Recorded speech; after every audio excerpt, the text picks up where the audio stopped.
Hi, Becky Cross here. I'm the Vice President of Client Services here at Fit Technologies. I'm wearing a gray Fit overthrow, and I have short brown hair now, and I'm talking with Melanie Hogan. Becky, it's good to see you. I'm Melanie Hogan. I'm the Executive Director of LEAP. It's Linking Employment, Abilities, and Potential. And I have long brown shoulder-length hair. I'm wearing a purple LEAP All-Star shirt, and I have been with LEAP for 28 years. Amazing. Yeah. And we're here sitting together to talk a little bit more about your organization and your mission in our Client Spotlight series. Great. Well, thank you for having me. Absolutely. Great to have you here. Tell us a little bit about LEAP and your mission and some of the things that you're working on right now.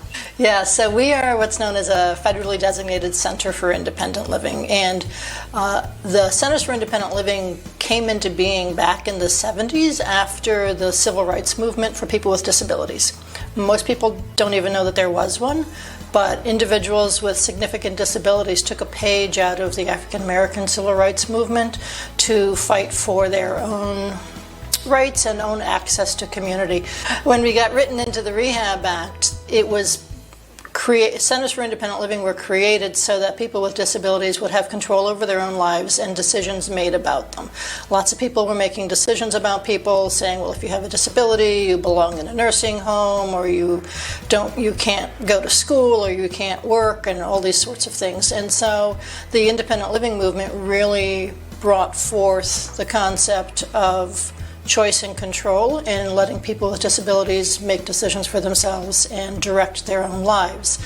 So this network of centers grew up across the country, and in 1981 our organization was founded by a woman who was in a car accident in the 50s, and there was absolutely nothing for people with disabilities available.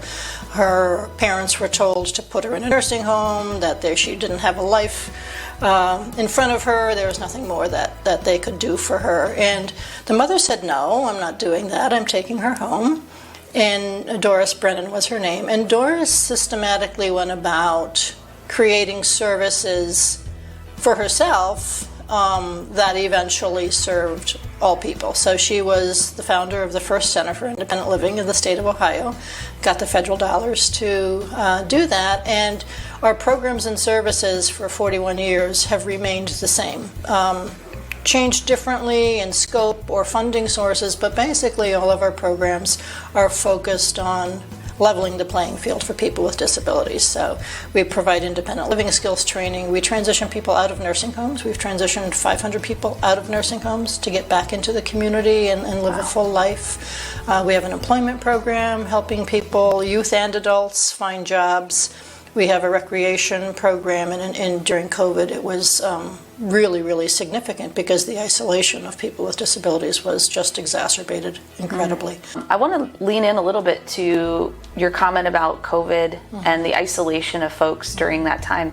How did technology empower the programs, recreational programs that you did during that time? Yeah, technology was incredible. We were really fortunate to have worked with you and had that roadmap to moving towards particularly Teams and SharePoint, and getting all of our staff laptops and getting them deployed remotely, because we were one of the few smaller nonprofits that could almost turn on a dime. Right, I remember March 13th, I said to everybody, we're shutting down, take your laptops, go home. And we had just implemented Teams and technology, so we were able to then take all of our programming and make it electronic. So our recreation program, we reached out to all of the folks that we were serving. We helped them get laptops or computers if they didn't have them, and taught them how to use Zoom and Teams, and the whole recreation program went virtual. Now it shrank significantly, of course, and we're now rebuilding it, but I don't think we would still have that program today if we hadn't had the roadmap to get us to being able to deliver services virtually. It's amazing. What's something you're really proud of in your tenure with the organization? I think overall it is sticking to the mission It is communicating through all of our programs and services that people with disabilities have value, they have gifts and talents to share, and they want to be part of community. There are a lot of stereotypes about people with disabilities, a lot of beliefs that they can't do certain things. And I think people with disabilities for generations have had low expectations put upon them by people, including their parents, because services just weren't available in the community for them. And I think LEAP as an organization has been really non-wavering from the philosophy that it is not the person that has limitations, it's our society that puts those limitations on them. So I think that's it. I think it's sticking to the core of the mission and the philosophy that people with disabilities are people, like you and me. And one out of four of us has some sort of condition that would qualify as a disability. We just don't know that. And so when we think about that, and we think about how the general population doesn't understand a disability, all they have to think about is their sibling who has depression, or their parent who has macular degeneration, or their father who has diabetes, or their aunt who has heart disease.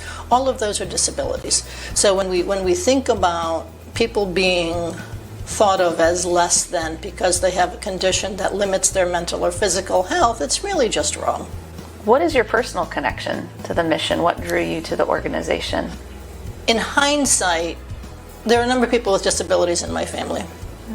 Growing up, I didn't recognize it as that.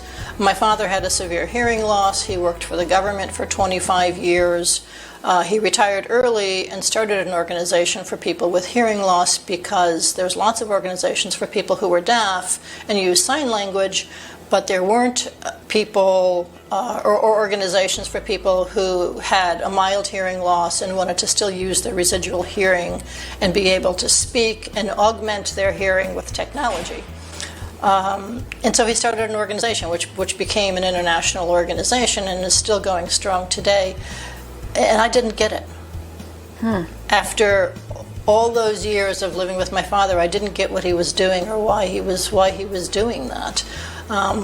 Because you just had to look at him, you had to make sure he could see your face, you had to make sure he could read your lips. And I really began to realize that families of people with disabilities find their own way to work and interact, but the rest of society doesn't. And I began to finally have some insight into the challenges that he had with socialization and communication, and the challenges in large groups, and the challenges that he had at work. And so I became more interested in that. So what's next for LEAP? The challenges that sometimes small nonprofits have with growing their programs and services is that there has to be the political will and the funding behind those initiatives. And oftentimes there's not. So the barriers that people with disabilities face now are the same barriers that they faced 50 years ago. There have been some changes and some great improvements, but still fundamentally they are the same barriers. And it won't change until there's the political will and the financing of that to make those changes. So there's a lot of effort now to provide more home and community-based services, to allow people to live and stay in their homes. And I really think that is LEAP's sweet spot, how to help people move out of nursing homes or return to their home from a hospital stay, and have the supports and services and resources that they need to thrive in their home regardless of their disability. The challenge with that is that the funding is not immediately following that philosophy, and unfortunately the services just don't exist. If there was one takeaway that you want our company and our staff to know or learn or hear out of this whole discussion, what would it be? Probably something I haven't said loudly enough, which is technology makes a huge difference in the lives of people with disabilities. So you guys know, the computer stuff and the network stuff and the engineering stuff, and you are absolutely fantastic with helping organizations go down that path and set themselves up in safe and secure, and the cybersecurity and all of that is really, really important. I think equally important to people whether or not you're serving, you're serving people with disabilities, you are. And I think learning and teaching all of the adaptive methods for using technology, and even learning how to use some assistive technology. People with disabilities, just because they have a disability they don't know how to use this stuff, right? So, there's all kinds of things built into Microsoft. I even just recently learned about how to do accessibility checks on PowerPoint presentations. So sort of walking the walk and talking the talk around accessibility, as you do for other populations, the sort of diversity, equity, inclusion concepts of demonstrating that you are open and welcome to all populations.